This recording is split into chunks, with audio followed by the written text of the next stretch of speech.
Welcome, welcome. Welcome to Plato's Pod. Today is May 2021, Sunday. Discussion that we meet to learn and be even more excited, hopefully, about today's subject. This podcast is audio recording of a live meetup group discussion. We meet through Toronto Philosophy Meetup, Calgary Philosophy Meetup, Online Rebels. I'm Eva Ellis. I'll be coordinating this episode. James Myers will be managing discussion today. Hi, James. Good morning, Eva. How are you? I'm good, thank you. And I'm excited. How are you? Good, thanks. Yeah, I am excited to discuss today's session. I mean, it's an exciting and long thought-after topic, this question of whether Atlantis existed. And I'd like to get into that question to start off with today's session. But I think it's also an exciting session because I think I have the opportunity here to pick up on themes from several of the other dialogues that we have just recently discussed, including the Timaeus, which I keep going back to, but Atlantis is talked about at the beginning of the Timaeus. So that's kind of where it's introduced. And then the Critias, which we're discussing today, is kind of the continuation of the Timaeus. So we'll have a chance maybe to delve into some of the themes again that Plato discussed in the Timaeus and that we discussed. And then I think also, Phaedrus, that we will have a chance maybe to go back to some of those themes, because in the Critias, Plato does talk about communication, and the Phaedrus was all about communication. And so I think we will be able to touch on some of those themes there. So I wanted to welcome everyone to this morning's session. It's great to see a number of people returning, participating again. And it's also wonderful to see some new faces and voices joining us today. I think, there's no right or wrong answers with Plato. I think it's really what we make of it, of what he says. And it's what we make of our own dialogue. And so I think we have a chance here to find out some new things. And I found in the past discussions that I've had a chance to learn things that I did not know before. And this was knowledge that was brought to us by the other participants. And so I think every session we learn something new. And that's the advantage, I think, of the podcasting that we do, that we have a chance to go back and re-listen to the discussion. And so I think that's a chance to expand our knowledge. So those who haven't listened to the podcast episodes that went before this, they are on rss.com/podcast/PlatosPod. Invite you to take a listen to those and to share it to anybody who you think might be interested. I think it's the whole point of Plato is to spread the effects and the knowledge that's derived in dialogue. So that's great to know that we can do that. And so just before we start, just a few housekeeping items.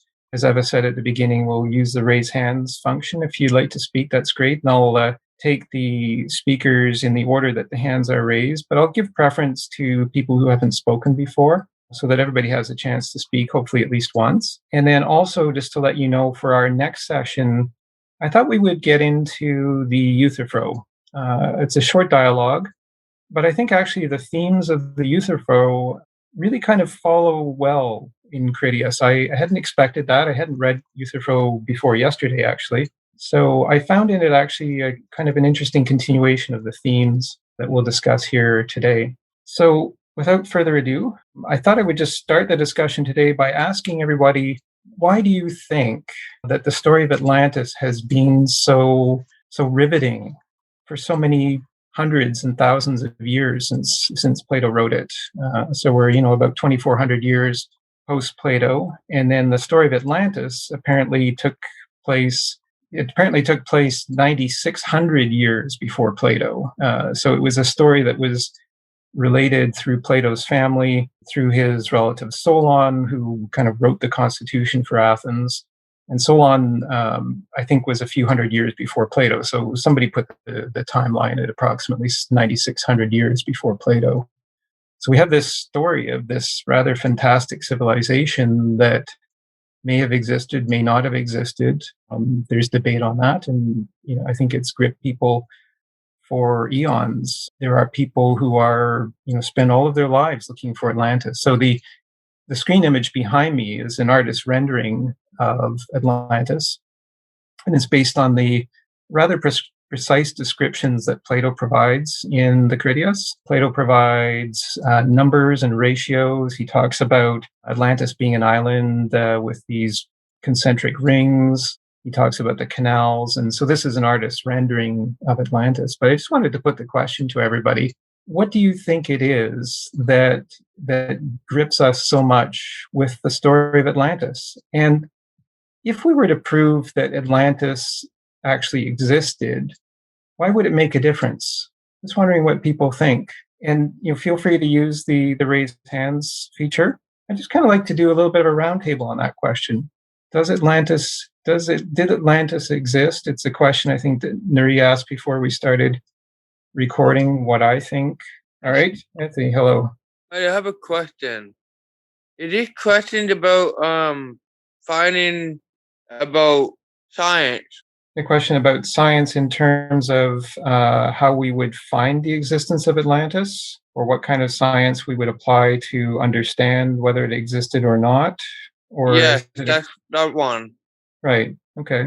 Yeah, I mean, that's a good question. I mean, how do we apply science to find the existence of these supposed ancient civilizations? And how do we understand science in the context of how these civilizations would be built? For example, the screen image behind me, there would be a lot of science that would have gone into building this ancient civilization of Atlantis. And so then the question is, did that science exist 9,600 years before Plato? It's a good question. What do others think about that? Is it possible? It's probably possible, what I think. And I think it goes to a question of understanding of maybe the path that science takes over time. Does science take a linear path over time? In other words, do we always build on previous knowledge to arrive at where we are now? So is where we are now, is that the pinnacle or the peak of science, or has other science existed that has been lost over time? I don't know if anybody had a chance to go back and read the beginning of the Timaeus. At the beginning of the Timaeus, Plato writes about Deucalion and these other sorts of disasters that wiped out civilization a number of times. Floods and fires, he discusses specifically at the beginning of the Timaeus. And we know, for example, that there was an ice age. And the ice age, was when the planet flooded and then froze. We know that there was a asteroid strike off Chicxulub, Mexico. I think it was around 200 million years ago, reputed to have destroyed the dinosaurs. We can see geological evidence of that. So we have the science that tells us these things happen. And we know that, for example, that asteroid strike off Chicxulub would have created a fireball that would have destroyed almost all of the planet. So we have these scientific things, but we don't necessarily know what existed before. And I think Plato talks about that right at the beginning of the Timaeus. And then he says, actually, at Timaeus 23b, after these events, you become infants all over again, as it were, completely unfamiliar with anything that was in ancient times. So he makes that statement. So thanks for raising that question. And we'll go to Greg and then Moshe. Greg? Okay. Did you hear me? Yes. Thank you. Anyway, I just want to put forward my kind of view regarding your question about whether it's there's some truth or Atlantic exists or not. When I'm reading it, I certainly feel it's a fantastic story, but I more feel like it's a sort of a utopian kind of description of that time. It's more about Plato's wishes, Plato's think that what could civilization be in ancient time, in the context of his writing regarding the Republic and other dialogues that he portrayed, what could an ideal society be? And basically, he used his lineage as a salon to be the credible source to give us account to add to the believability, if you would say, but also Salon relying heavily on the Egyptians' account of what in the past, because Egyptians, being the oldest civilization, they obviously would know. But if you think really in today's understanding what that time people know about it, is really that's still quite a primitive time in terms of the ability of people to know the past. So people writing was only existing for 400 years, and before that was oral lineage and oral tradition, and there might be some kind of truth, as you can say that the the Homic poems, the stories talk about the fight between the Greece and the other nations in the east coast of Turkey, and that there's some, and later on they indeed. But I think this maybe have some kind of something like that. But certainly the way described is probably out of proportion. And but also, how could they know that something existed so long ago, 9,000 years? There's no way for them to track, and we know couldn't. And also another way to say it is, given the level of civilization they have, it's inconceivable that 9,000 years ago something that would exist in isolation. And that my view is probably have some kind of earlier civilization like Egypt exists in somewhere in Atlantic. People don't know about it, but definitely A, it's not that long, and B, maybe it was a lot of kind of imagination regarding the level of civilization. Anyway, that's my 2 cents. Well, thank you, and I think you raise some interesting points about whether there's allegory, whether things are out of proportion, and then the very good question about how these memories are made, especially as Plato has said in Timaeus, that memories are lost and we become as children. And so how did these Egyptian priests who told Solon this story in Timaeus, how did these Egyptian priests know these things? How was that memory preserved? And if that memory was preserved, when we think back to what we heard in Phaedrus, that dialogue about communication, if that memory is preserved, how do we know that that memory is preserved accurately?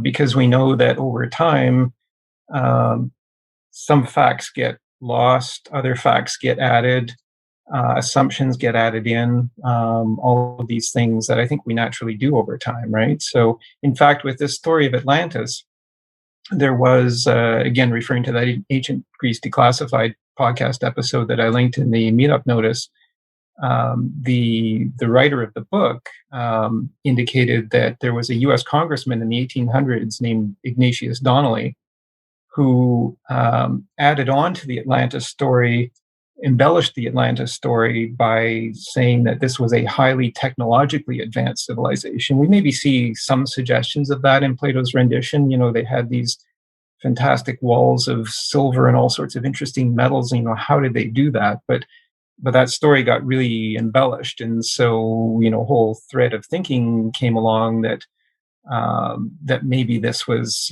some sort of otherworldly advanced technological civilization. Well, again, we don't know, but this is what happens over time when memories get lost and confused. So it's a good question. Moshe, what do you think? The story was not was given to Plato by his parents, right? It had been passed down as oral history. I was a big fan of Joseph Campbell a number of years ago, and some of this conversation, piqued at that idea that ancient man in the rise of the priestly class, they had started by observing regularities in the sky.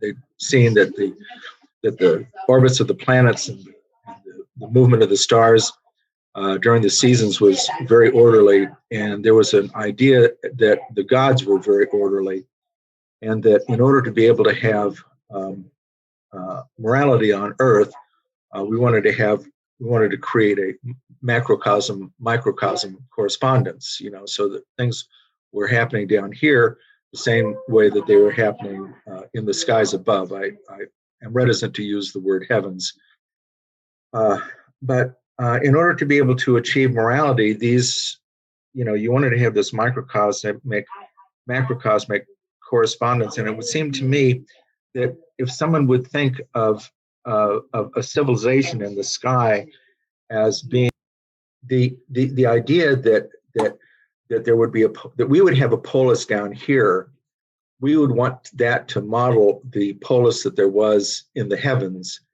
and the polis that there was in the heavens would have been as miraculous and symmetrical and ordered as anything that we could conceive. Therefore, the idea of what that would be something described by Plato that he got from his parents with this, the great circles and the canals and hey, I'd love to be in a place with natural hot and cold running water. So, I think that this is mythology that has been brought down through Plato for the purpose of, perhaps with no purpose at all, but just to show that we can have this macroscopic, microscopic correspondence that seems to bring order to the ancient world. Well, thank you, Moshe. And I think that's, maybe in a sense you're touching a little bit on the idea of forms in terms of this idea that there could be a model on Earth of something that is heavenly. And maybe that's a little bit of the idea of creating a particular out of a general form. And that's one of the themes that we discuss very much in Phaedrus. I think, again, this idea that things here can be modeled on things elsewhere. I think you also talked about symmetry, you use that word, and I would just, in the notes that I've posted on the shared drive, I took a quote from 106b from the Critias, and let me just read this briefly before we go to Anthony, and then we'll go to Joel, but let me just read this briefly. 106b, where Socrates says, "Now I offer my prayer to that God who came to be long ago in reality, but who has just now been created in my words. My prayer is that he grant the preservation of all that has been spoken properly, but that he will impose the proper penalty if we have, despite our best intentions, spoken in any discordant note here. For the musician who strikes the wrong note, the proper penalty is to bring him back into harmony. To assure, then, that in the future we will speak as we should concerning the origin of the gods, we pray that he will grant the best and most perfect remedy, understanding."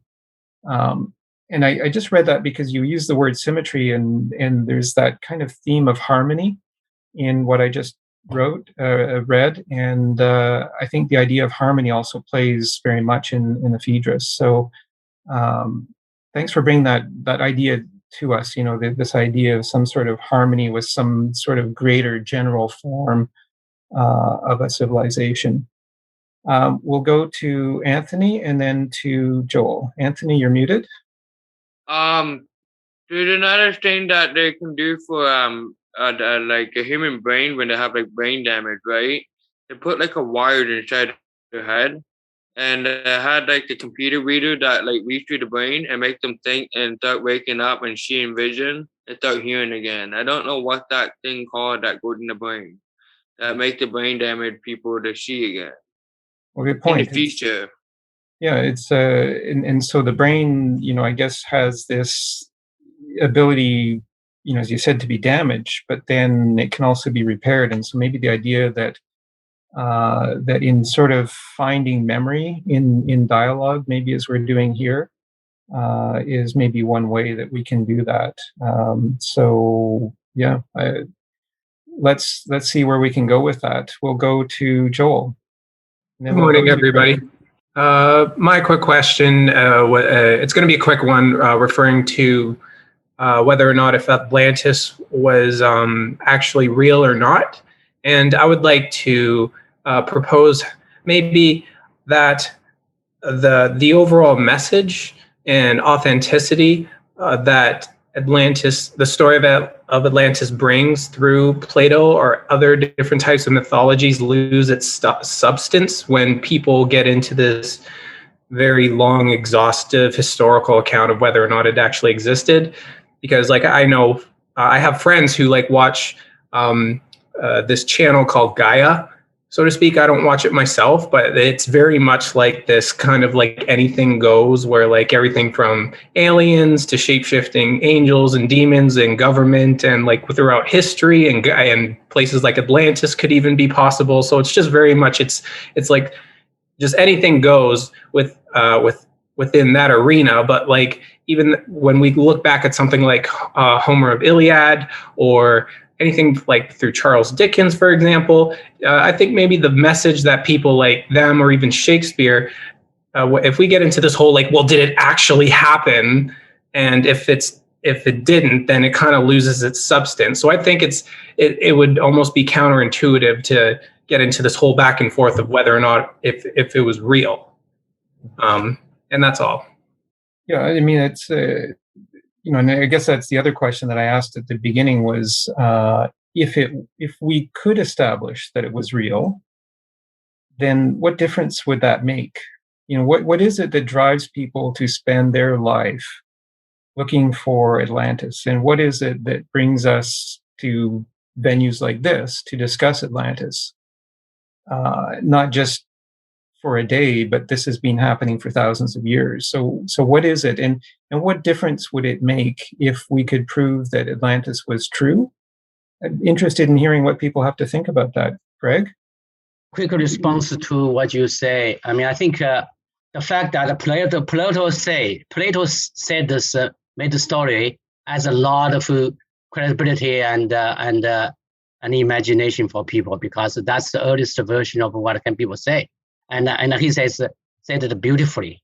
And I think there's always one drive. People always like to think that before human is able to come to this day, there was ancient time that humans were very smart and somehow connected to God. So human really want to be divine, and I think that's one connection to them. So that's quick comment.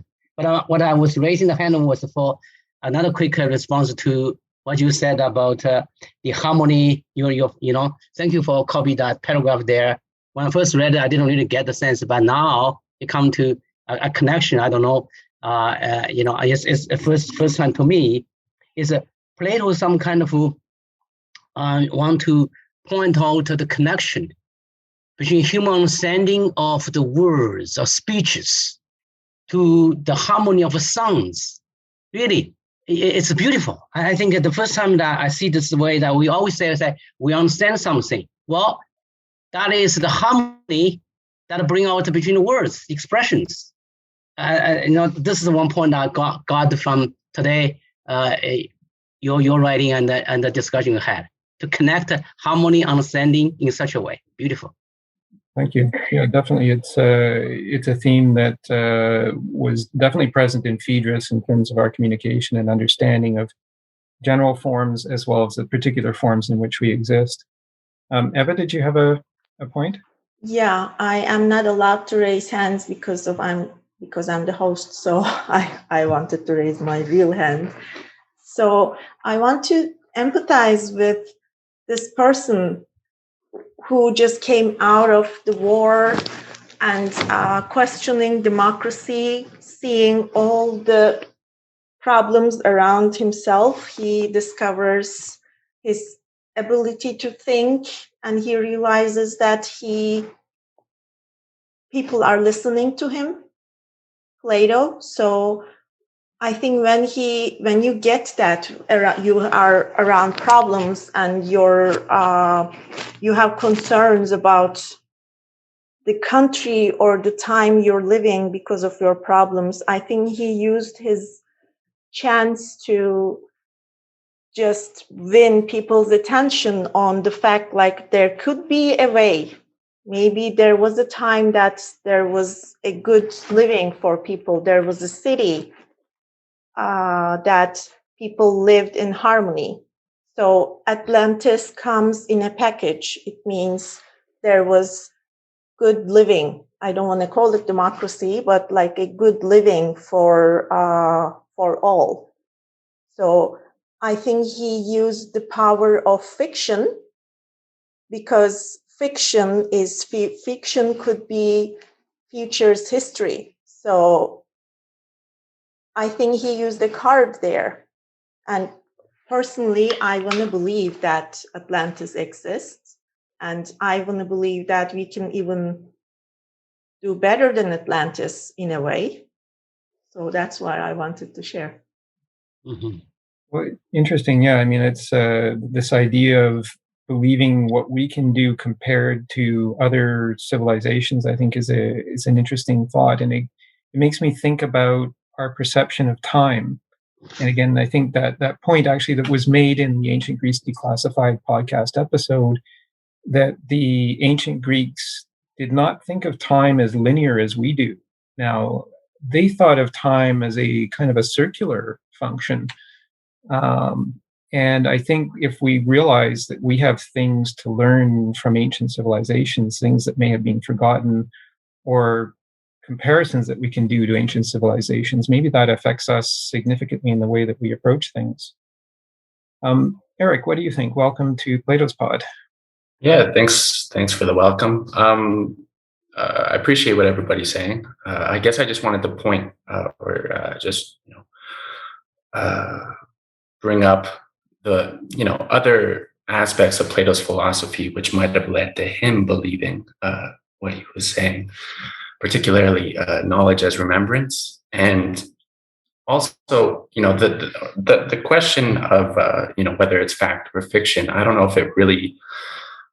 if that's how Plato was thinking about it. I don't know if he was kind of going about kind of coming up with this vision, this utopic vision, kind of like what Greg was saying, in that way, that this is like this is an aspiration, more like perhaps he had heard stories passed down from his parents and others, other relations, and he took those stories and, through what he believed to be the theory of remembering, or knowledge as remembering, or recollection, and that coupled with, I don't know, something like that, he could conceive of this model as being something like a divine inspiration that is informed by his understanding of the eternal forms, being kind of like, if he could intuit the perfection and the harmony and the beauty of these forms, then they inform this vision that he had of like an ideal human society or civilization. And it must be real for the reasons that his philosophy tells him, that he's remembering, he's divinely inspired. He's not making these ideas, these notions of harmony or beauty up, but he's receiving them almost, or remembering them, those two things together. And versus that, in contrast to, thinking of it like this is an aspirational model or anything, that he might have actually believed in that sense. Thank you. Thank you. It's, you talk about knowledge as recollection, and that's one of the great lines in the Meno, which we discussed, and this continual presentation that Plato does as the soul is that which remembers. And again, not just in Meno, where he says specifically knowledge is recollection, or Socrates says knowledge is recollection, but again in Phaedrus, where that story of Thoth that we looked at a few weeks ago, this idea that the soul is constantly able to remember. And so you spoke, Eric, about intuiting, and so maybe that's kind of like the imaginative function.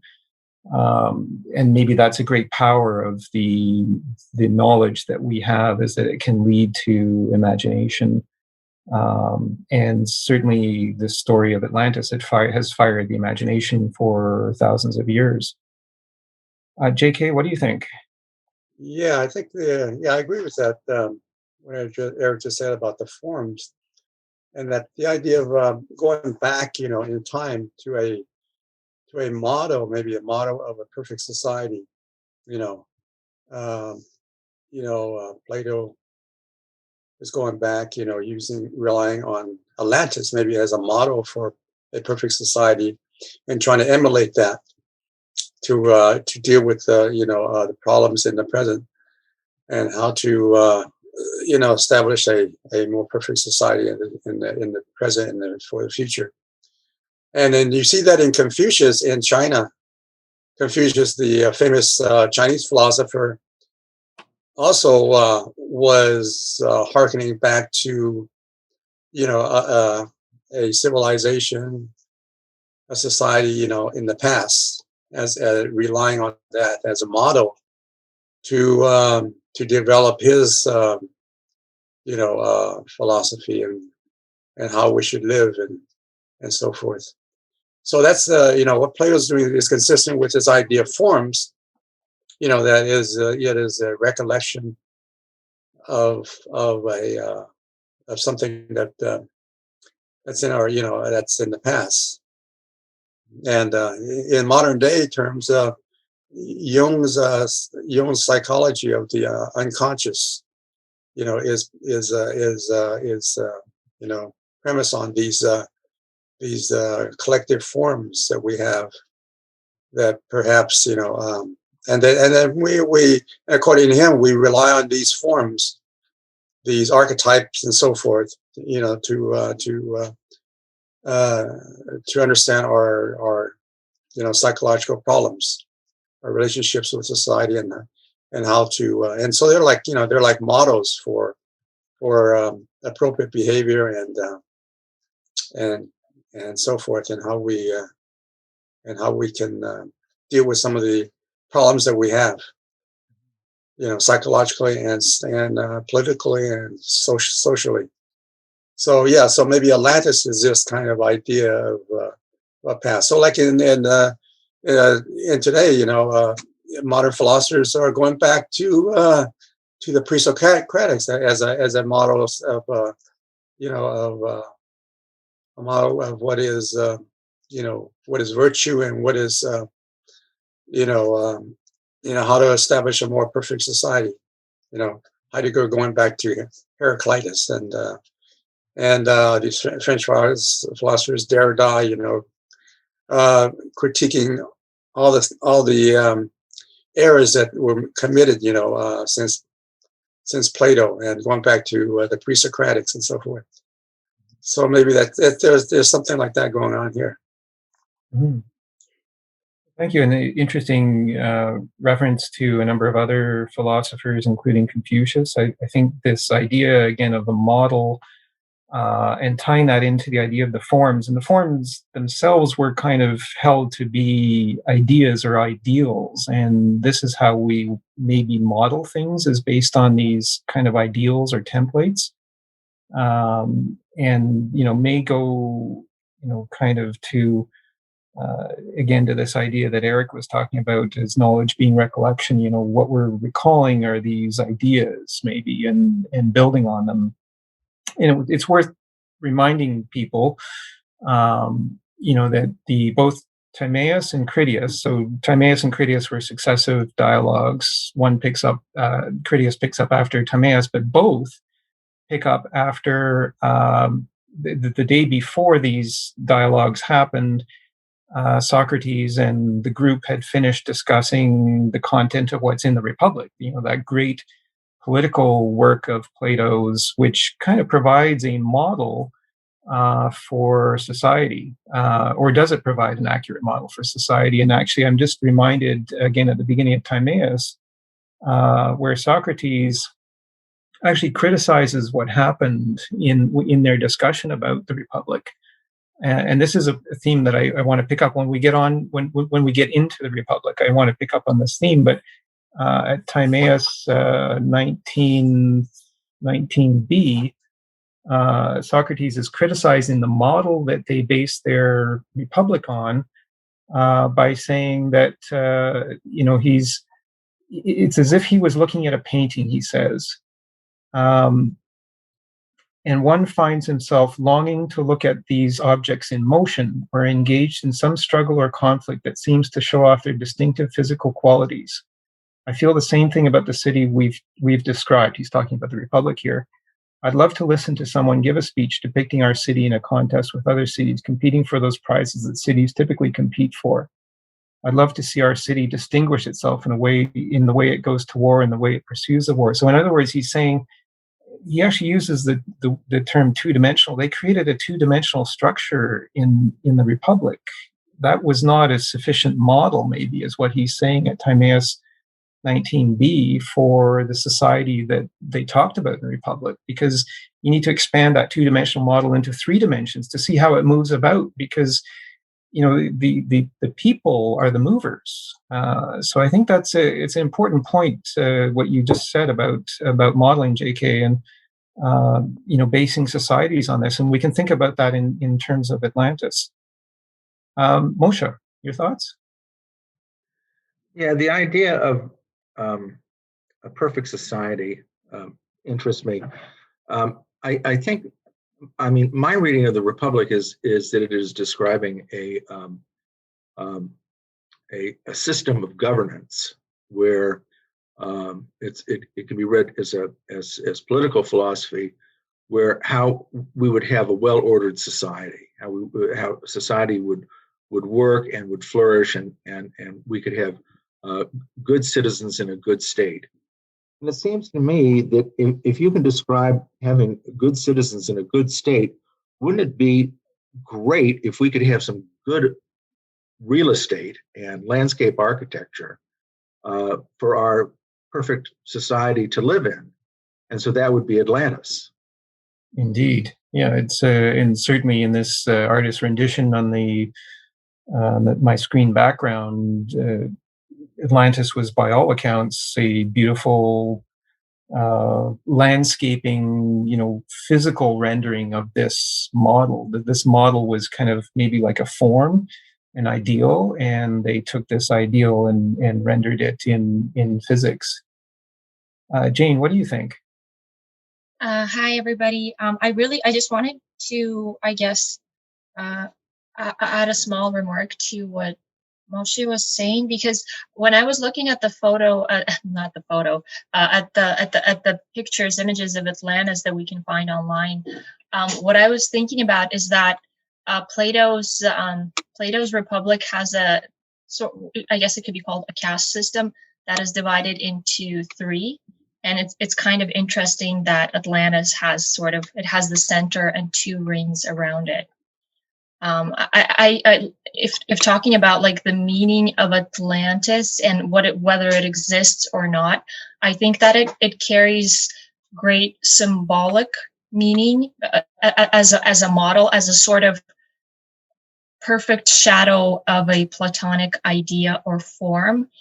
And it would even seem to me at some point that whether or not it actually physically existed would be not as important to Plato as the fact that it is a more or less ideal reflection of what a form or idea of a society would look like. And so in a sense, to Plato, it would be more real than an actual Atlantis actually existing in reality. And the other thing that I like about Atlantis is it is a way of humbling the modern person, like entertaining this idea that it could have existed. And just because it seems unimaginable or unreal, it doesn't mean that it couldn't have existed. Maybe there are things that we have not discovered about the world, about ourselves, about our history. And so at least it made me think that it's a good exercise to humble ourselves and to realize that even if we do know a lot compared to what sort of the entire world encompasses, is just a very, very small fragment of it.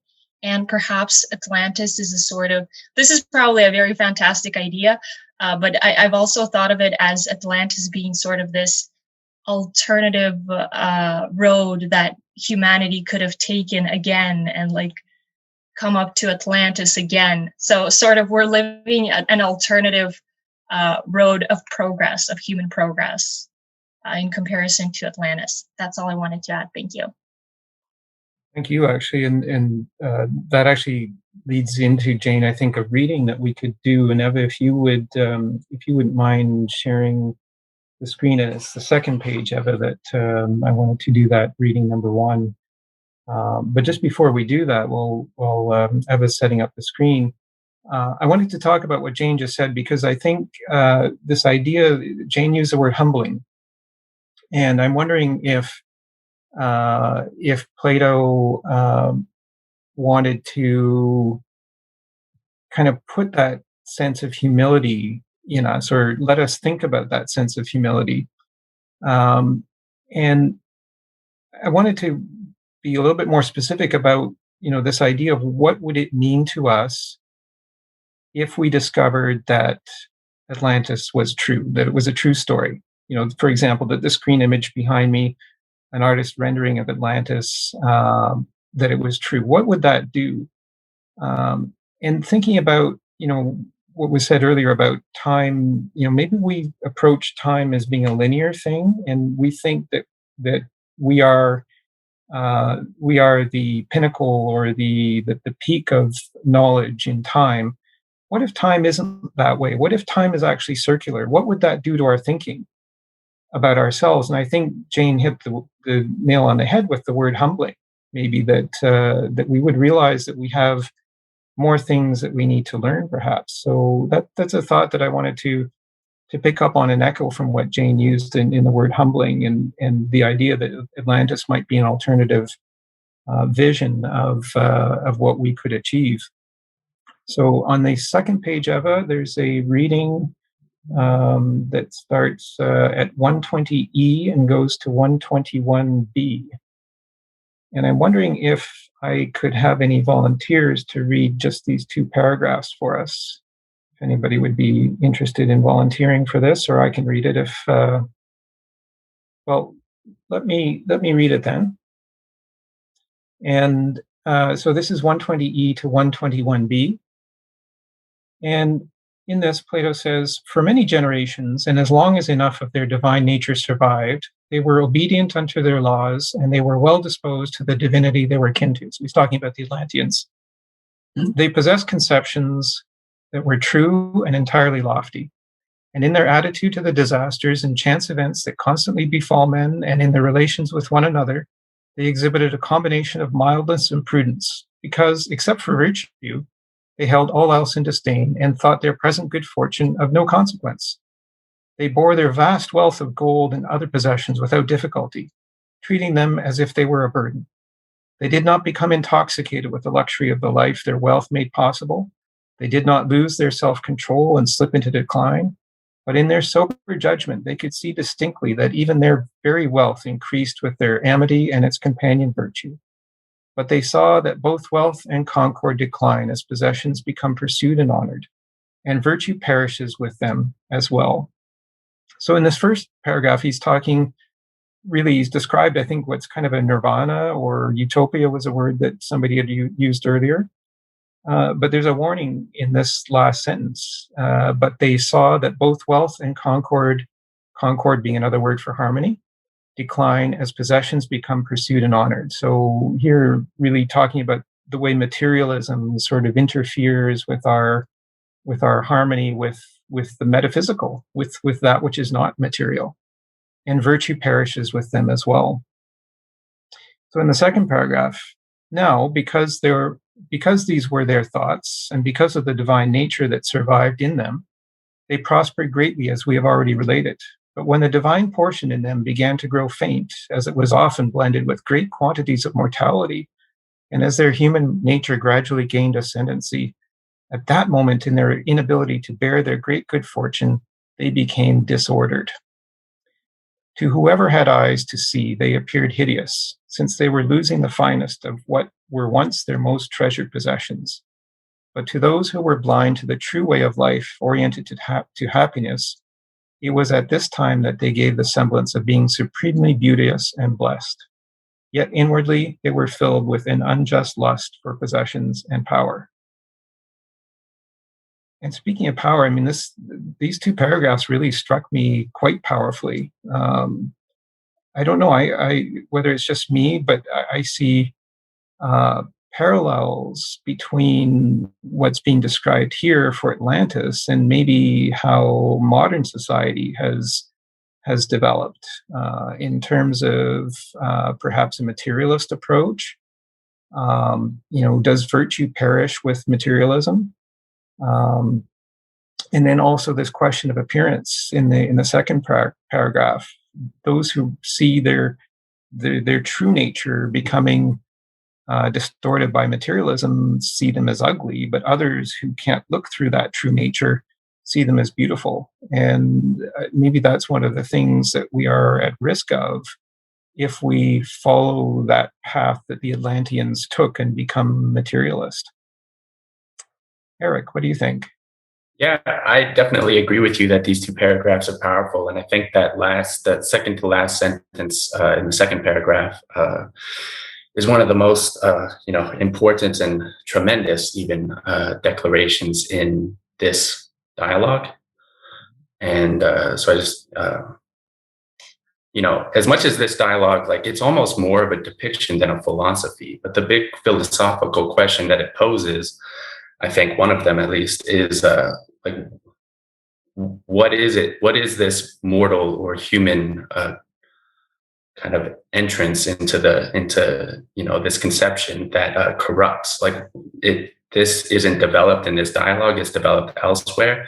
But it's kind of one of the big questions that the Critias or whatever left me with, and I think that that second to last sentence in the second paragraph there is tremendous as far as like the philosophical virtue, I guess, that it has reached.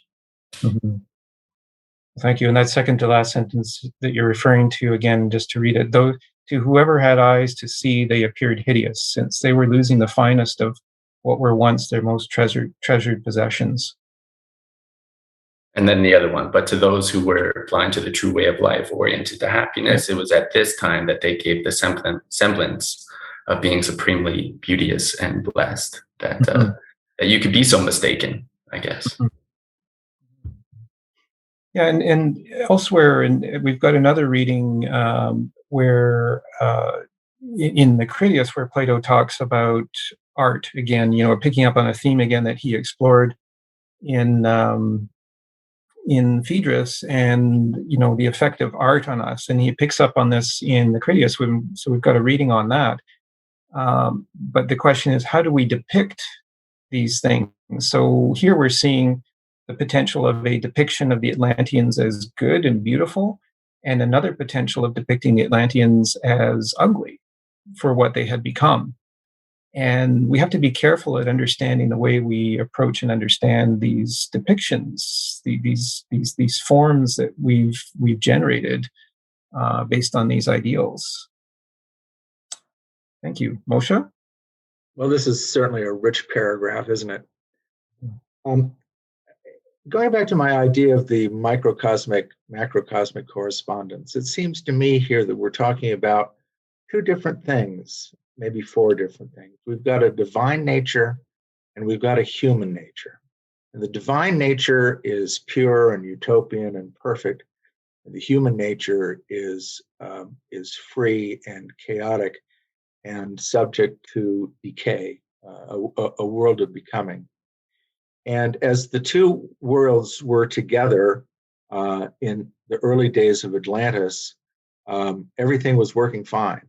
But then in the later days, as the human nature, the nature of decay and freedom started to take ascendancy, virtue was lost, and the connection between the divine and the human was separated. And the probably as a result of that, Atlantis ceased to exist as a physical or a real thing. Thank you.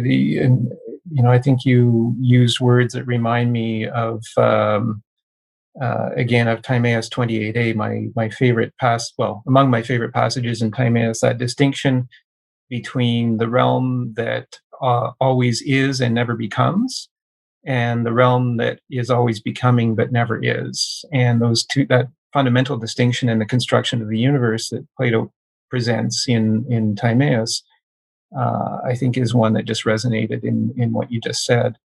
And so I put the question out there, does everyone think that we are necessarily distinct from God or from a greater source, or are we part of the greater source? And maybe that's fundamentally the way we think about ourselves, and we think about the progression of time as well. There's these words in here in the second paragraph. It's in the second sentence in the second paragraph. But when the divine portion in them began to grow faint, as it was often blended with great quantities of mortality, and as their human nature gradually gained ascendancy, at that moment in their inability to bear the great good fortune, they became disordered. And so it's this idea that we've got sort of innate order built into us, but then we can fall into disorder when we lose that connection with the order that's innately built into us. I thought that was a very powerful expression, actually. There, and this idea maybe that this constant idea that Plato's presenting in Phaedo, in Meno, that the soul is a derivative of God, and so as a derivative, it would necessarily be part of God. We'll take Greg and then JK and then Moshe again. Greg? Okay, I'm mute. Yeah. There you go. I response to Moshe that said that the divine connection versus the human nature. It seems that Plato in his mind is very firm about the bad human nature. Human nature are not divine, and he's point out that as the human nature gains strength, they lose their divine portion. But he didn't seem to point out how can we gain the divine nature. I mean, are we born with divine nature, or it has to be gained? Throughout his dialogue so far, I have not seen that. But here, he clearly, confirms his belief that human nature is bad.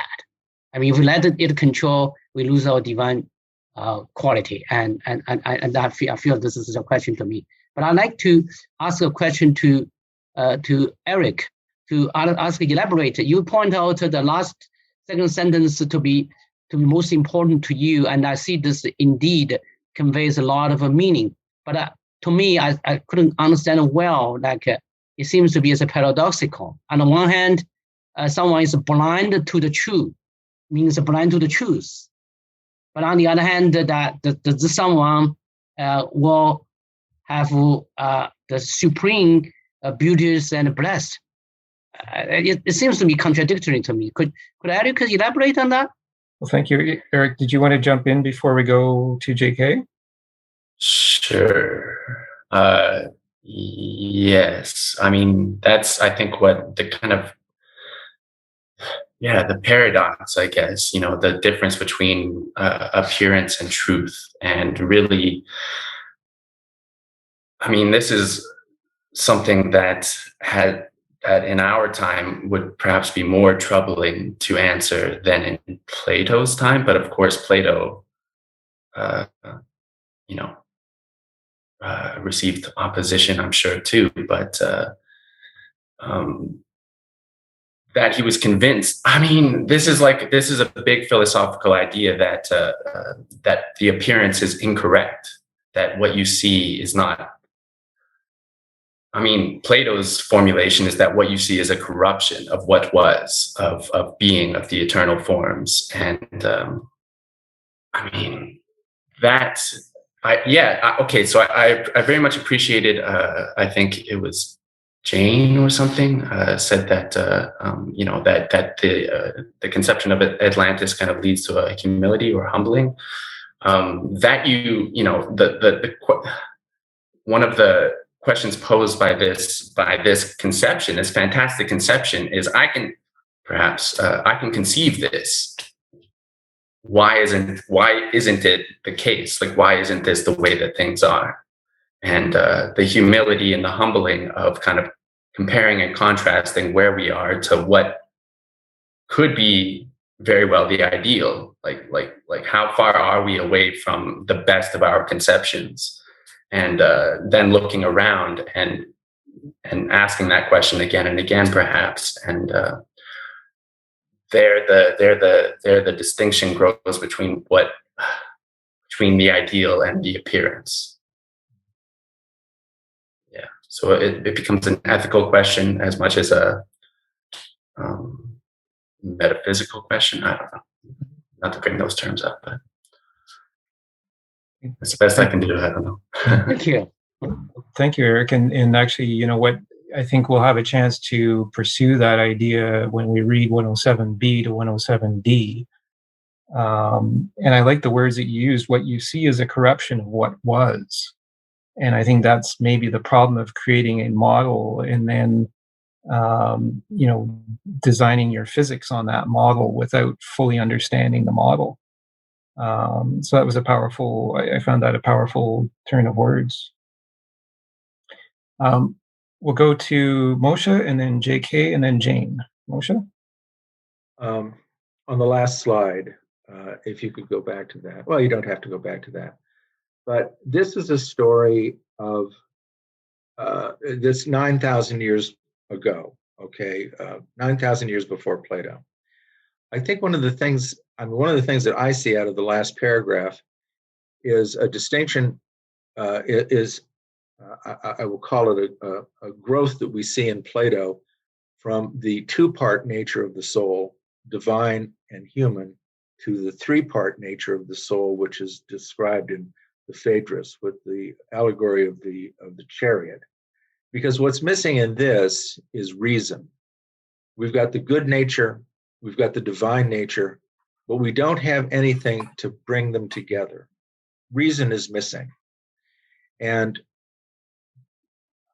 I take that as a very interesting, perhaps not profound observation that when we see later in Plato the importance of reason in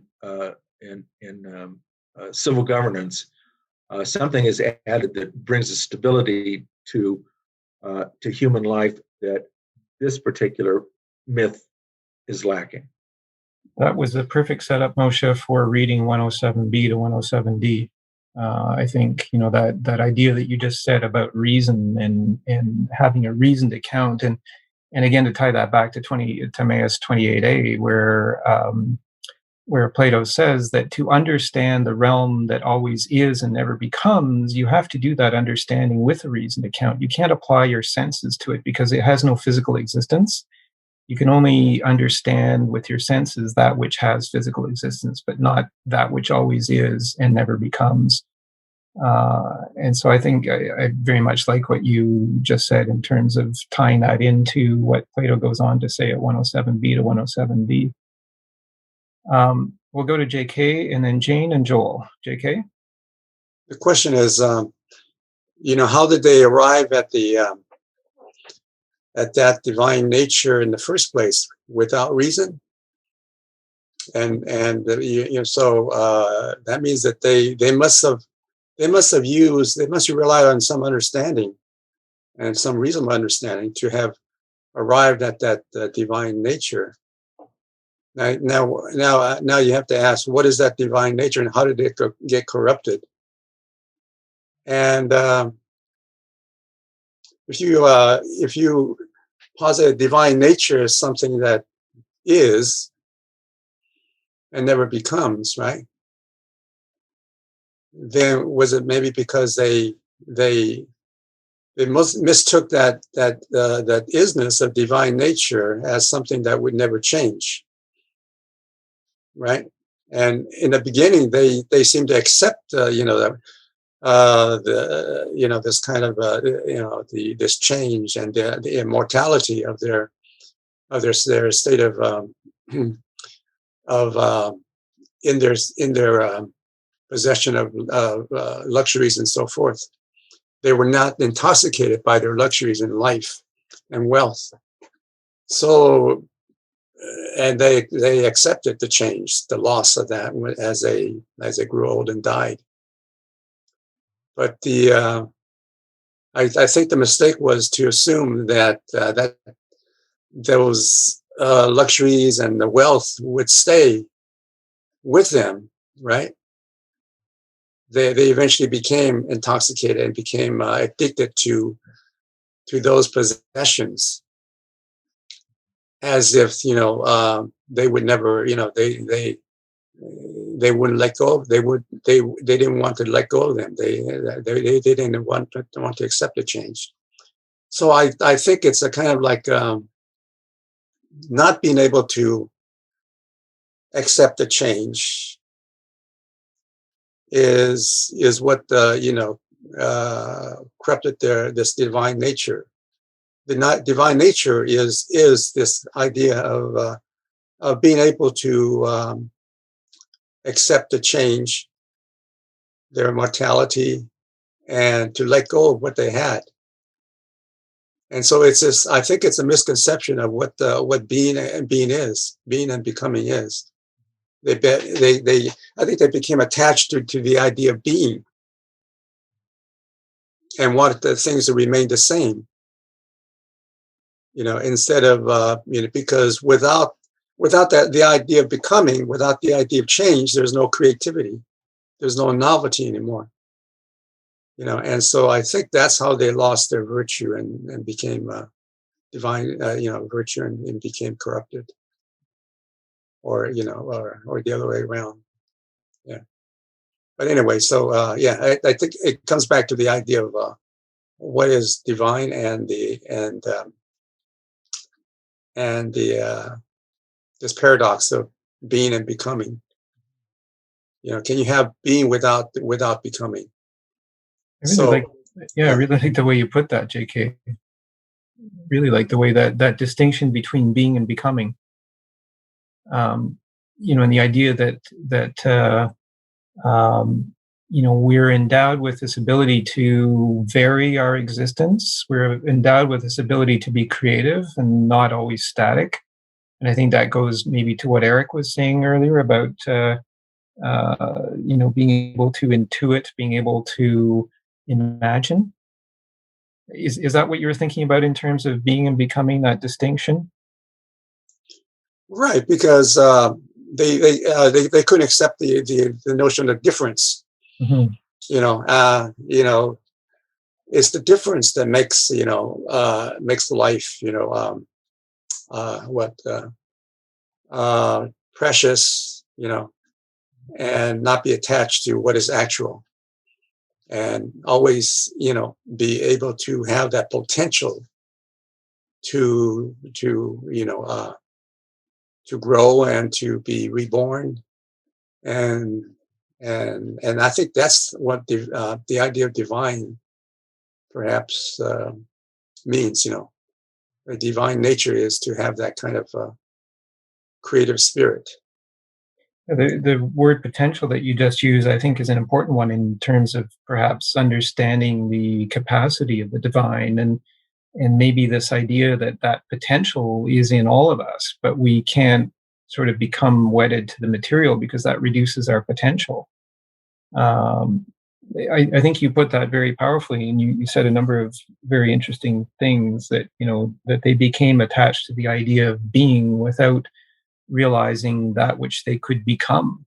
And maybe there's a lesson for us in that today, that we become fixed, we become fixated on these conceptions that may or may not be accurate renderings of what is actually divine. I would just, before we go on to Jane and then Joel, I just would want to just very briefly read at 120A and B in Critias, the idea that the laws were set in stone, and unfortunately this is not in one of the slides, but this is just in the I didn't have a chance to put this one on the slides, but at 120A and B, it's a very short thing. They talked about this idea of the divine laws being set in stone for the citizens of Atlantis. And they would draw the blood from a mixing bowl into gold pouring vessels, pouring the blood over the fire. They would take an oath to render justice according to the laws inscribed in the stele, and to punish anyone who had violated these laws since they last met. So this was an annual ritual that they went through, and the laws were written down on stone. Like, it doesn't say who wrote them down on stone. The stone was ascribed to the god Poseidon, but was that whoever did the inscription, did they understand what Poseidon had described? And was Poseidon the top god? Well, no, at the end we learned that Zeus was the top god. So did Poseidon provide an accurate account to whoever did the inscription? And so they built the society around whatever was inscribed on the stone, and they punished people who didn't adhere to it. And so that's kind of where ideas become fixed. and maybe they departed from the realm of becoming, and they got stuck in the realm of being, according to some maybe false notion. So I just wanted to read that brief section before we go on to Jane. Jane, what are your thoughts? There's so much I wanted to say. Because there's way too many ideas going on right now. And James, you just took it to the next step with that. I didn't pay attention to that detail in the dialogue, but this kind of takes it to the next level. I was going to say that I can't really, and this is not exactly like my sort of ideas. This is the way that I interpret each and every dialogue based on what I read before on Plato or about Plato. And the way that I see it is that being and becoming, the Atlantis came into non-being, so disappeared, not because it was being, but because it entered into the stages of becoming. Whatever is becoming, it degrades and decays and disappears with time. So the way that I saw it is that Atlantis, initially, the rulers, they were a part of being. And as they gained more and more of humanness in them, of mortality, they began, like anything that is from the becoming, to decay and disappear. So to me, it was the other way around, that in order to preserve Atlantis, they should have preserved the being, the eternal part of them. And I think, and this, I guess, sort of touches upon what, James, you just mentioned, that there's this important factor of understanding whether the idea that you have in your hands, is it idea that is being, or is it an idea that is becoming? Because if we take an idea that we think is part of the eternal, is part of the being, and we give it that status of non-movement and internalness, and we try to encapsulate everything within this idea, then that idea is going to degenerate and decay and destroy whatever was put inside of it, because it is part of becoming. So something that is changing, but will inevitably disappear or get destroyed, and so on. Regarding the soul, the way that I understood the structure of the soul of the human based on the Timaeus, as there is a third element that does tie the reason or the intellect to the body, and that is the soul. In terms of universal structure, Plato, I believe, called it the essence. So you have the eternal and you have the becoming, and it's tied together with the essence. And when we're looking at the individual or the human, that is the soul that helps the intellect or reason to be tied down to the body, the corporeal. And okay, I'll try to be short. The last thing that I wanted to, I really liked the extract that we looked at a little earlier. I thought it was one of the best parts of the dialogue. And whenever I read Plato's dialogues, why I like them so much is each and every one of them has these pieces, these small extracts that make me feel more sane. And this is definitely one of those extracts. I don't know, it really made a lot of the puzzle pieces fit in my mind about the world and about a lot of the things that I was experiencing. And I especially like to the end of it about what is beauty. And I believe Eric mentioned this, the words aesthetics and ethics. That was actually what I was thinking about too. I mean, in modern society, if we look at like philosophical discussions, we don't know what is what, who gets to decide what is ethically correct or what is aesthetically correct. And this dialogue, I was so stunned by it. So there are people who could look at something which is actually sort of decay and destruction and see beauty and think that it is a blessing and so on.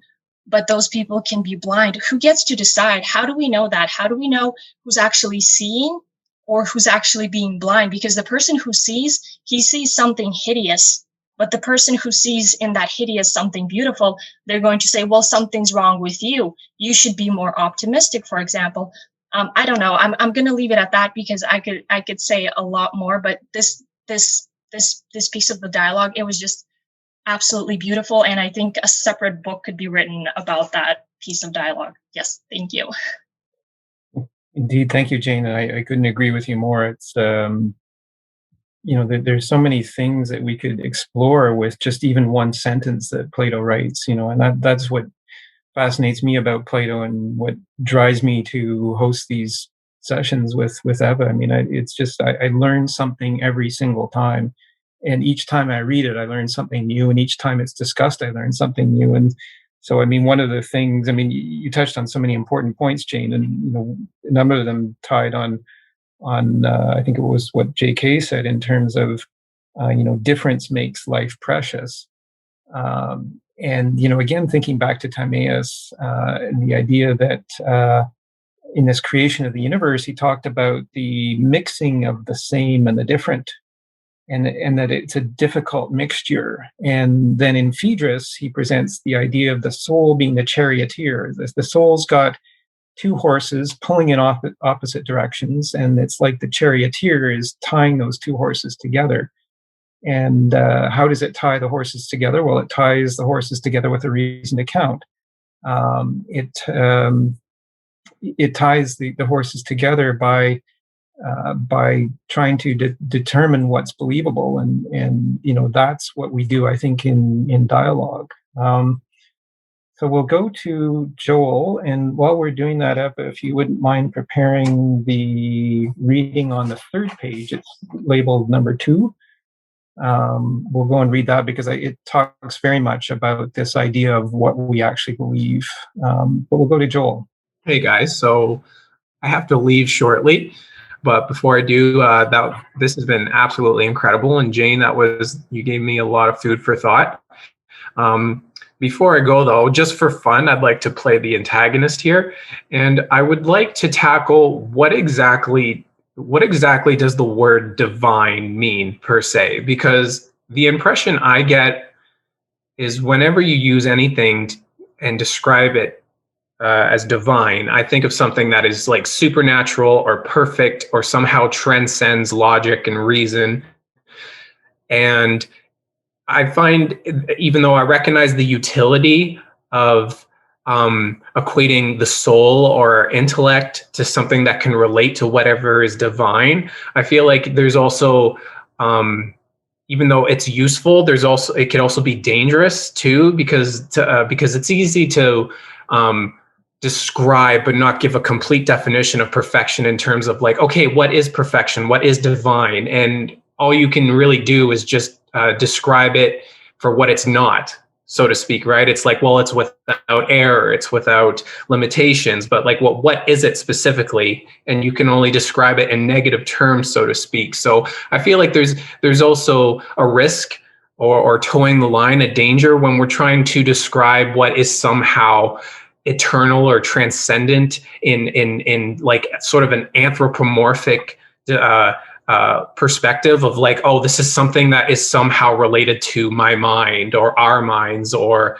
something that we could strive to or in some way obtain, if you will. Maybe you can't, but like I think also it could be dangerous when we're trying to describe it and give it like sort of our desires, our purpose, our needs, our wants and emotions, so to speak, because at some point, as we all know throughout history, somebody's going to come across and be like, aha, like I figured it out, I got it, this is divine. And it could be completely used in the opposite direction, and it turns into chaos and insanity and just flat out ignorance. So I think yeah, that I could see the utility. It's useful, but I don't really know what the word divine means at the end of the day. It's very this kind of spooky, abstract word that it's almost impossible to really wrap your head around. That was powerful, Joel. When you said we can only describe the divine by what it is not, that appeared to me as a particularly powerful piece of logic that we could explore here. What do people think about that? And maybe it relates to why Plato ended this dialogue the way that he did. And I want to discuss that before we finish. So we've got another half hour roughly. And I want to get to that because, it's said that this dialogue is, quote, unfinished because it ends by saying, and Zeus said ... and then that's it, right? And so is that, does that relate to what you just said, Joel? Is that where we have to stop trying to define the divine, because we can only define the divine by what it's not? James, Incredibly powerful can I thought. just, Yeah, can I- Eva, and then we'll go to Moshe and JK. Eva? this was great timing, Joel, because when you say divine and we are talking, we hear Plato talking about a system, group of people trying to find the right way of living. Speaking of divine, I think he has other parts, other times that he is talking about the self and the self-responsibility. So yeah, it's okay to see the group of people, countries or cultures, like people were born in their own groups, clans, or whatever they were, but we are all individuals. And it will be missing if we don't speak about the self and what is happening with the self.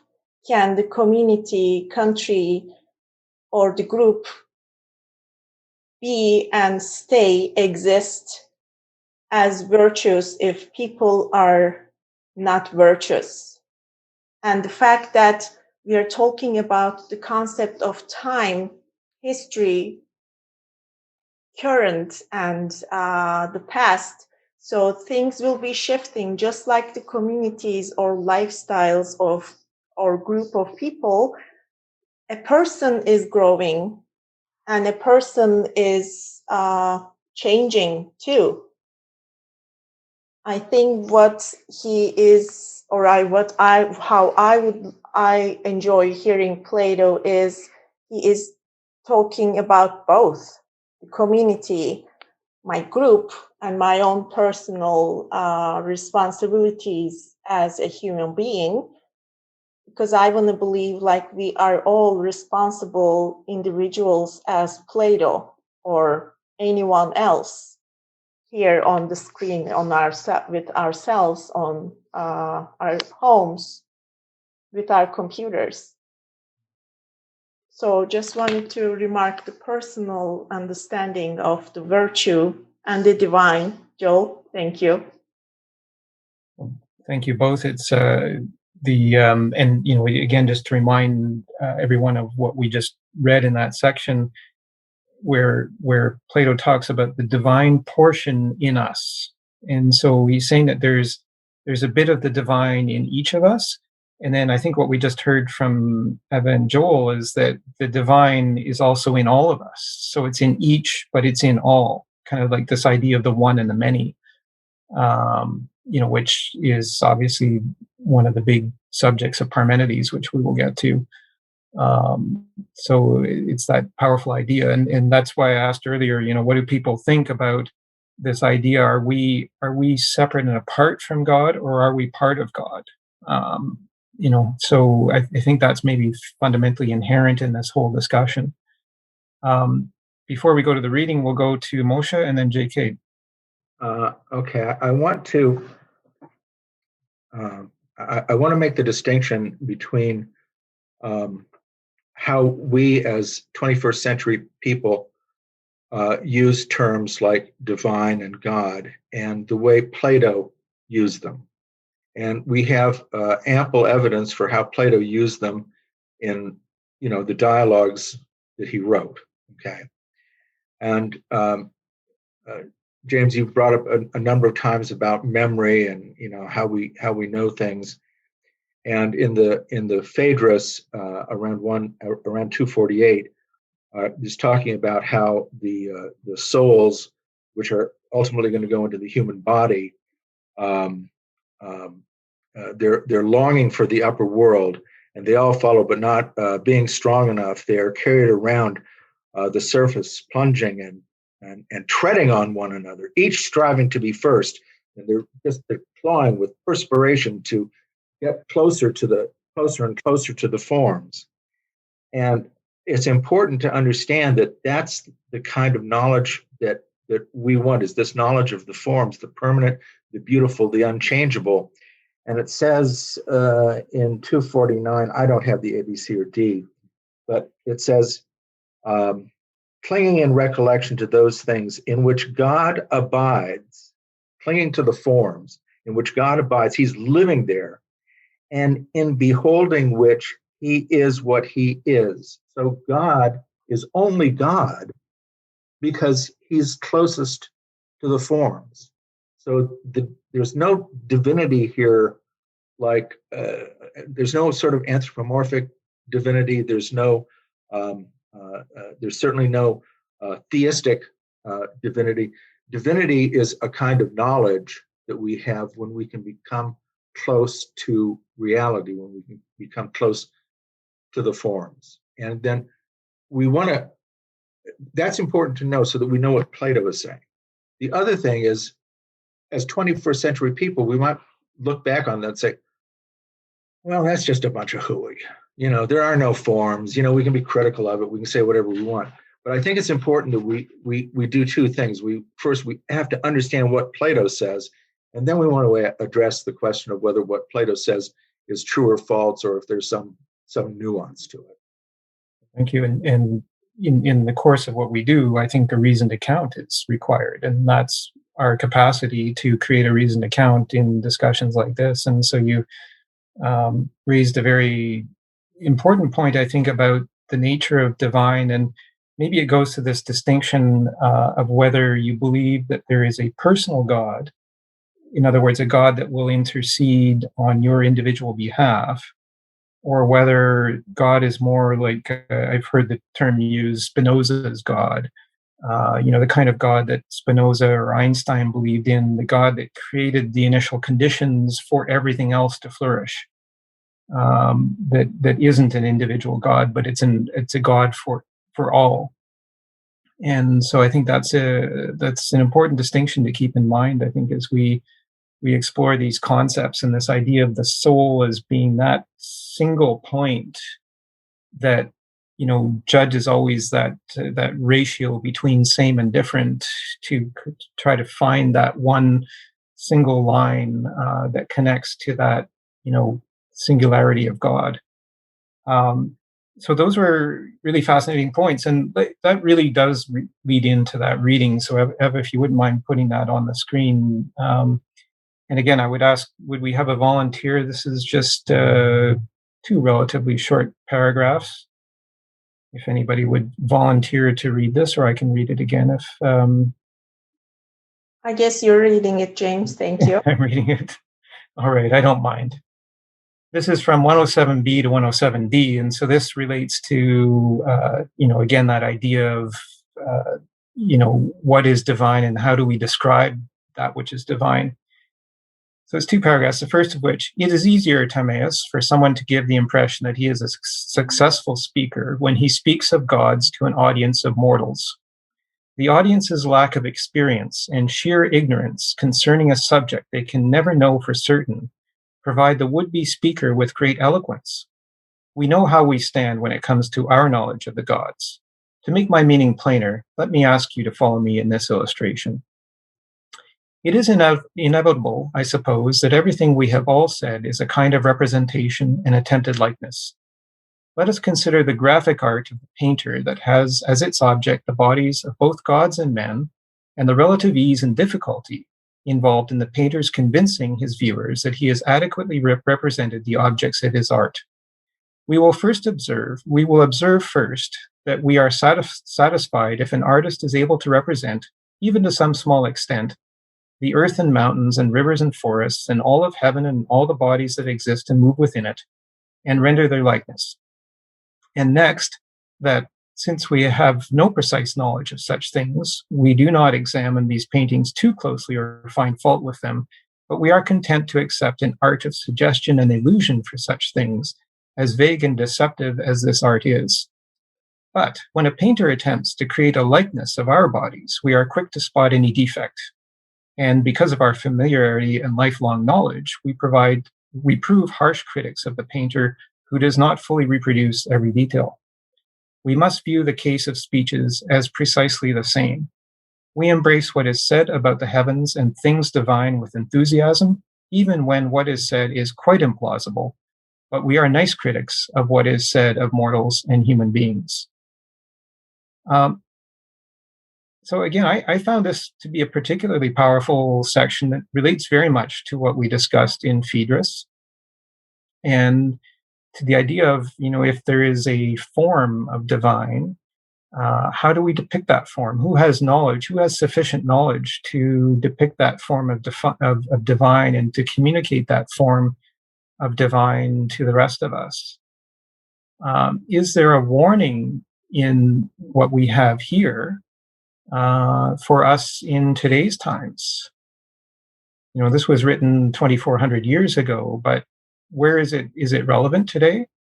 What are people's thoughts about this particular section and this idea of representation and illusion, and how we avoid this trap, maybe? And is it a trap that maybe the people of Atlantis got caught in? JK, what are your thoughts?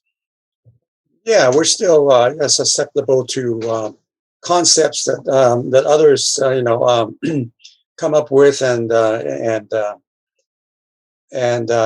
input into our minds, and that's sometimes it's called propaganda or politics or just conspiracy theories, right, about what is true and not true. And it's pretty pervasive, that on the mass media.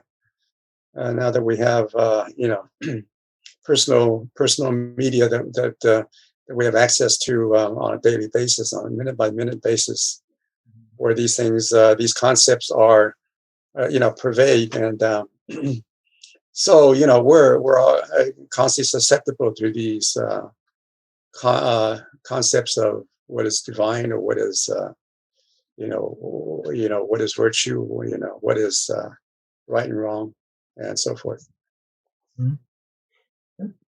Very much, I think, and I'm wondering, does this relate at all to the way that Plato ended this dialogue, or didn't end the dialogue, as one might believe?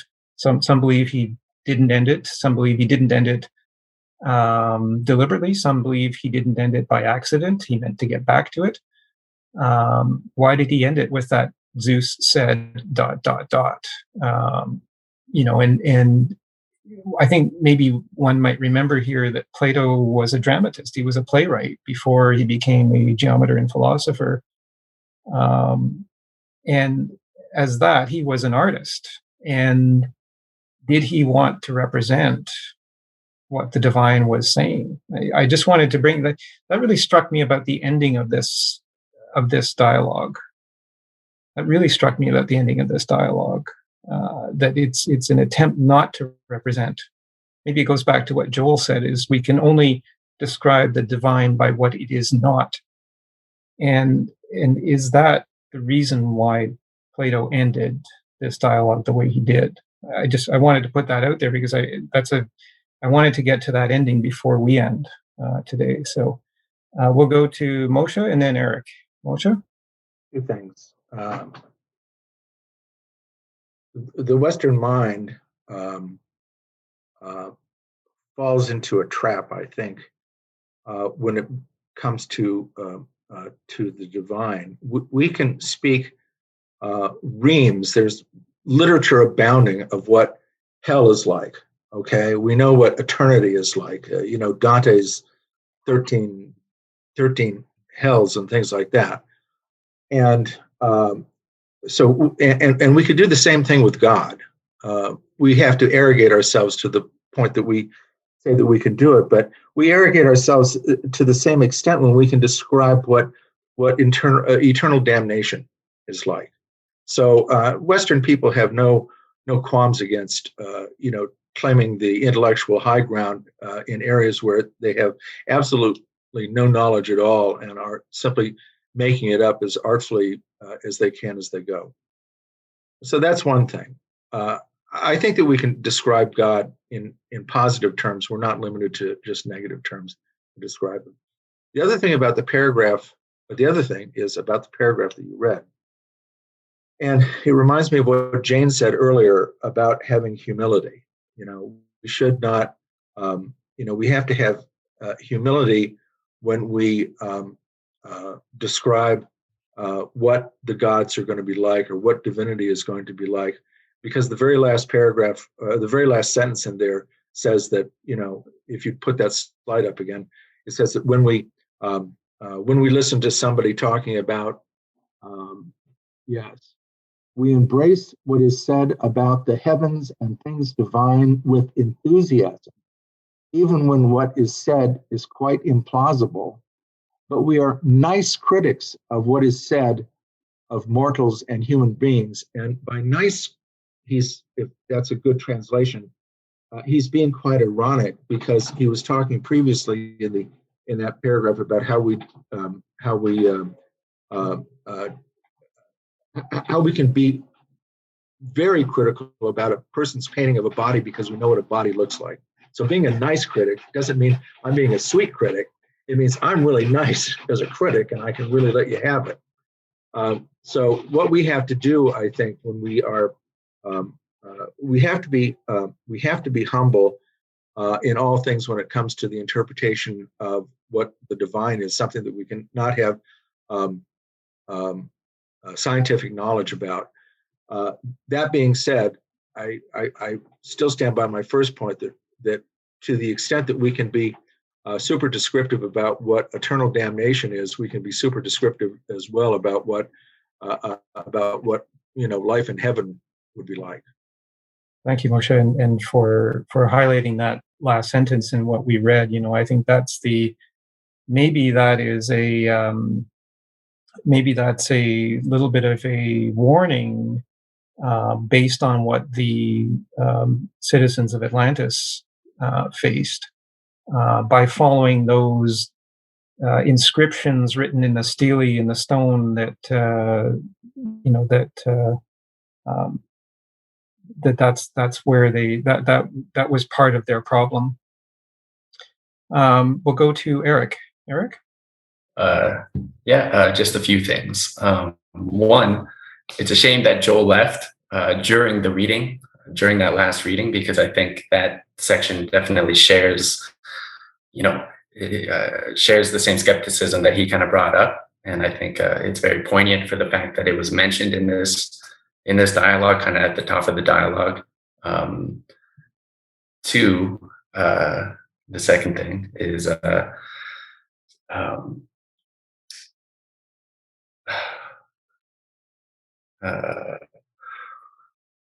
well, I forget the second thing, but to Moshe's points, I mean, as far as the Western mind and kind of like the proclamations or declarations of the Western intellectual and the Western politician, whatever it might be, someone who's kind of who's like very motivated in the human realm, the political realm, kind of taking their cue from Aristotle. That the human is a political animal, for example.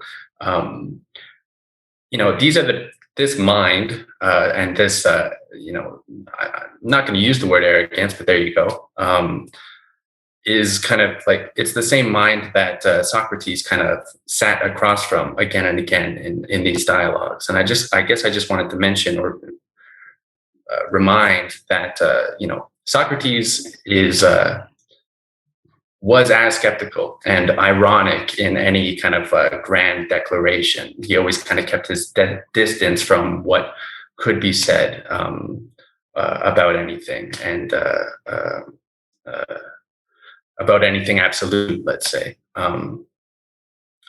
As far as, kind of to Joel's point too, that we only talk about the divine as regarding things that it is not, or that, wondering if that's all we can do. Again, just to remind, Socrates had a personal daemon, and I guess as it was described, or, it was described that he had one, and according to the description, it only told him what it was not. It also kind of spoke in these negative terms, like what not to do, what he should kind of move away from, but it didn't really have any according to, as far as I know, didn't have any really positive assertions.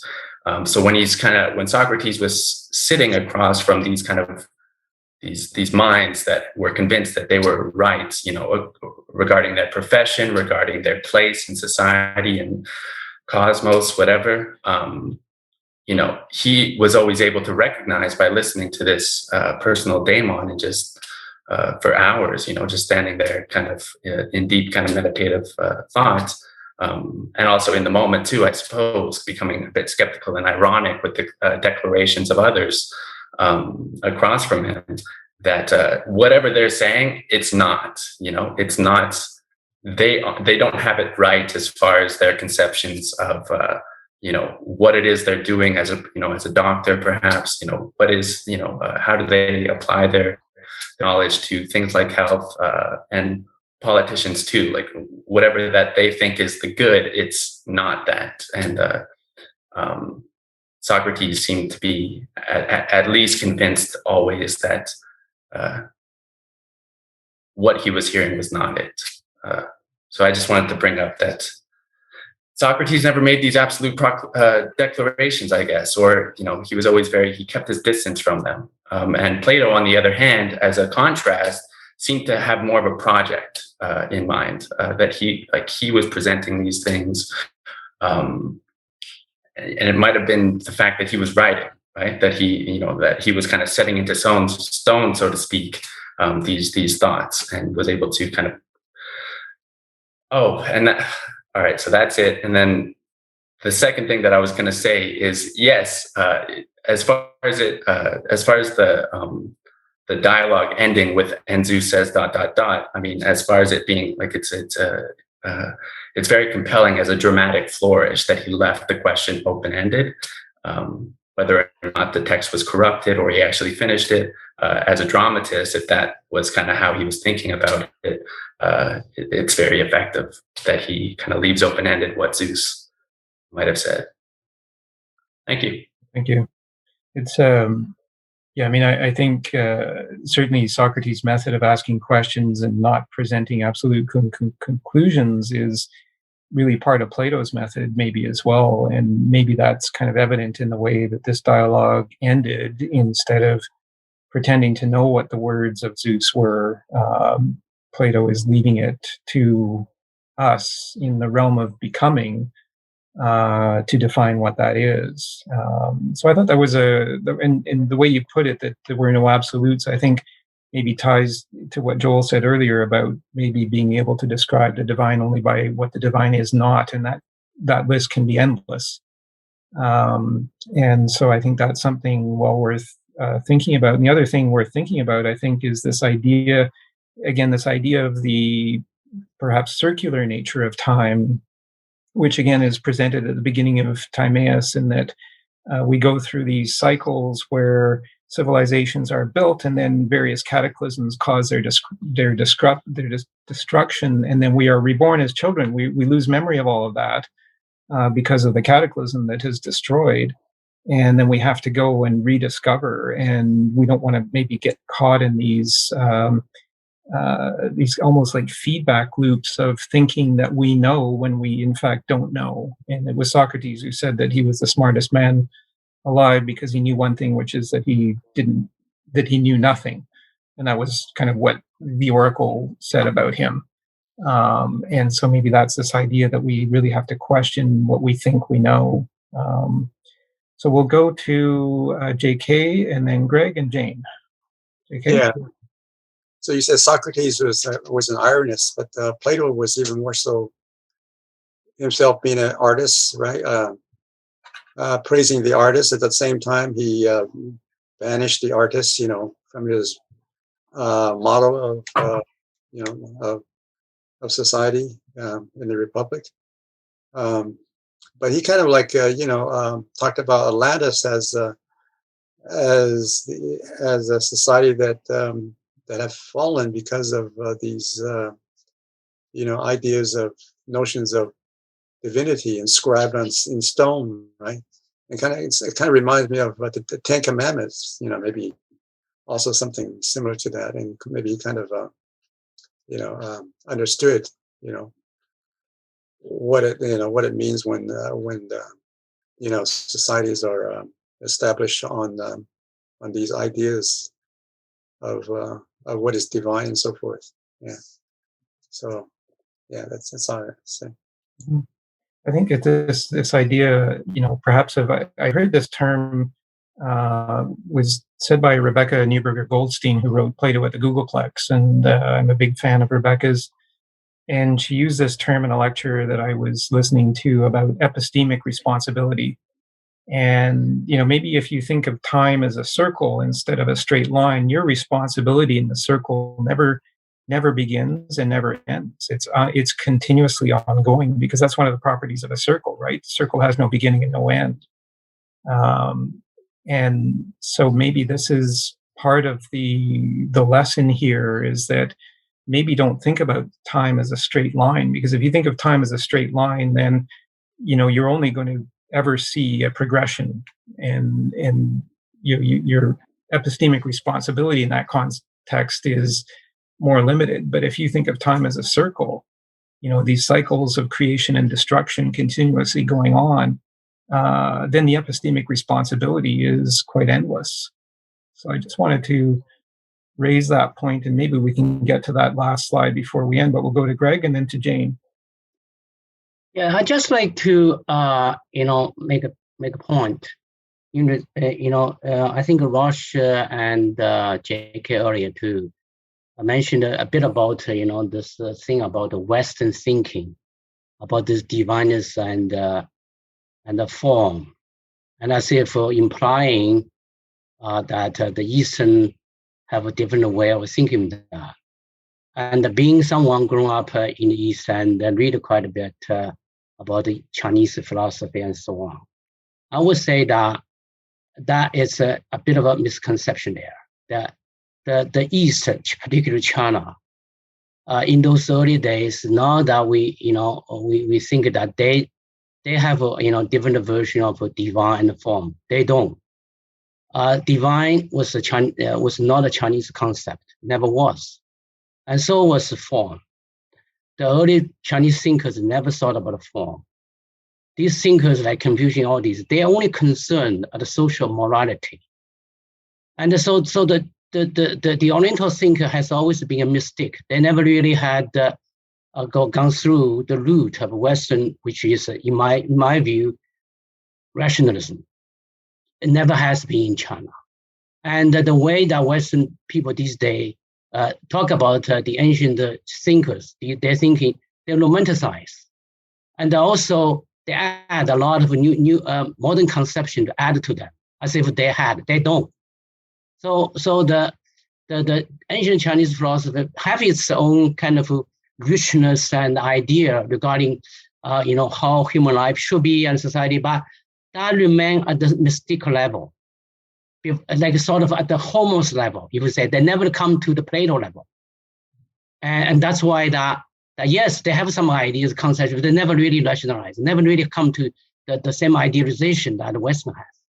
But anyway, that just sort of kind of comments from my kind of understanding. Well, thank you, and I think that's a good illustration of the fact that we all have different ways of approaching our understanding of time and of knowledge, and those understandings are individually driven, but they're also driven by particular societies. And so, does one society have any greater franchise on the truth than another society on this planet, or are we all, children of the same truth? So we'll go to Jane, and then maybe we'll have a chance to read that last bit as we wrap up today's session. Jane? To answer the question that you just asked, James, well, this is just obviously my personal perspective, but I don't think that there's one civilization or country that has this one truth. And to me, it would seem that every country or civilization or any other typology that we could use, they sort of hold pieces or little shards of the truth. So, and the way that I guess I'm beginning to see what is the sort of dichotomy of being and becoming is that becoming it's necessary, obviously. Like, I think this was mentioned by many people during the discussion, for creativity and development and progress. And the reason is that it is through becoming, which is a potential way of getting at least a little hold of what is being. So that is why we need to always progress and develop, because it is only through becoming that we can get any sort of grasp upon what is being. And I also wanted to add a little bit to what Eric was saying, to continue about the daimon always saying what not to do, and how Joel mentioned that we don't know what divinity is, but we can try to find out what it's not. And it's actually interesting that Socrates never said that he knew anything. He just always said that pretty much he didn't know anything. And when he was called to be one of the wisest, or I think he was called the wisest person, the only reason he came to the conclusion after talking to all the wisest people, the only reason he came to think that he was the wisest is because he knew that he knew nothing. And I think this sort of, I guess, fits into that logic chain of well, not of events, but of facts from the Platonic world, that he never said that he knew something, but he always claimed that he did not know anything. And this is, I guess, a way of, if we try to go further into dissecting what is becoming and what is being, it would seem that becoming is not knowing and being is knowledge. So sort of knowledge is divinity, but the only way that the mortal can reach it is by trying to obtain knowledge, but being very, very humble about it. At least that's the way I saw it. And quick last note about the linear and circular perception of time. When I was doing intercultural studies, we had one of the parameters that we used to assess different cultures is actually this conception of time of linear and circular. So, for example, if we use the division of Western and Eastern cultures, a lot of the Eastern cultures lean closer to the circular perception of time rather than the linear one. And obviously, the more Western countries are closer to the linear perception of time. Thank you. That's interesting, and I think that's a discussion that we can certainly continue. It's something that really came out to me when I read this dialogue and when I listened to that Ancient Greece Declassified podcast, because he mentions that specifically, that if time is circular, I think that really changes our perspective on a number of things, and I think that's maybe something that we need to consider. We'll just take, if it's okay, we'll take 5 minutes to wrap up here. I just wanted to read that last bit from 121C. And as I do so, I just wanted to kind of reiterate that point about epistemic responsibility that I made, and just to maybe kind of echo what Eric was saying in his last comment. I was reading, this was actually a promotion by New Scientist magazine, which I really like, a really good magazine, but they're promoting an event, and it's on AI. And their promotion for the event says, humans may not be Earth's most intelligent species for much longer. Given the rapid pace of progress in AI, many predict that AI could advance to human-level intelligence within the next several decades. From there, it could quickly outpace human intelligence. And I thought that was kind of an interesting statement, that we could build things that outpace our own intelligence. So where does this extra intelligence come from? And maybe it's this kind of, is it a misperception that these technological things that are developed are separate and apart from the intelligence that actually develops them? Are they not derivatives of the intelligence that begat them? So that was an interesting kind of comment that I just thought kind of related to this idea about, this ultimate form of intelligence that people seem to be searching for. Also, I heard in a quote by a physicist giving a podcast, he quoted Stephen Hawking, who was a great physicist, and Hawking said, if we all have a part in the final theory, if we discover a final theory of everything, quote, then we shall all, philosophers, scientists, and just ordinary people, be able to take part in the discussion of the question of why it is that we and the universe exist. If we find the answer to that, it would be the ultimate triumph of human reason, for then we would know the mind of God. And, I don't know if when Hawking wrote that, he was attempting to echo Timaeus 28a, that to understand that which always is and never becomes, in other words, the being that Jane was just talking about, you need that reasoned account. But I wanted to end by this quote from 121c of Critias. And this is the ending of the dialogue. But as Zeus, god of the gods, reigning as king according to law, could clearly see the state of affairs, and he's talking about the state of affairs in Atlantis, this decay that somebody had mentioned earlier. He observed this noble race lying in this abject state and resolved to punish them and to make them more careful and harmonious as a result of their chastisement. And I wanted to highlight that word harmonious. To this end, he called all the gods to their most honored abode, which stands at the middle of the universe and looks down upon all that has a share in generation. And when he gathered them together, he said, and so we end the dialogue.